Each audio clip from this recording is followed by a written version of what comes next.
Sierra Leone is among the most vulnerable countries to the effects of climate change. Majority of this is because of the low adaptive capacity and high poverty rate. It will surprise you to know that over 70% of young people are unemployed. They lack the skills, the knowledge about how to convert waste into treasure. Waste management is a huge environmental challenge. Waste is still in our gutters, they are still in our waterways. Sierra Leone generates over 130,000 tons of waste annually. This is a huge environmental problem.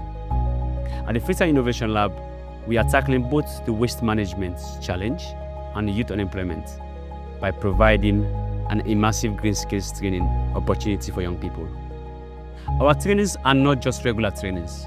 We provide participants with an immersive experience to learn the skills of recycling, allowing them to become self-reliant and operate in the green industry. So far, we've trained over 300 young people with practical skills how to collect, sort, and recycle waste into different products that are used in households, communities, and other places. These people have been able to go back to their different communities with the practical skills to turn waste into treasure, providing economic opportunities and job creation. Together, we've been able to take away over 60 tons of waste from the environment. We want to go bigger. We want to recycle over 500 tons of waste. We want to train over 1,000 young people.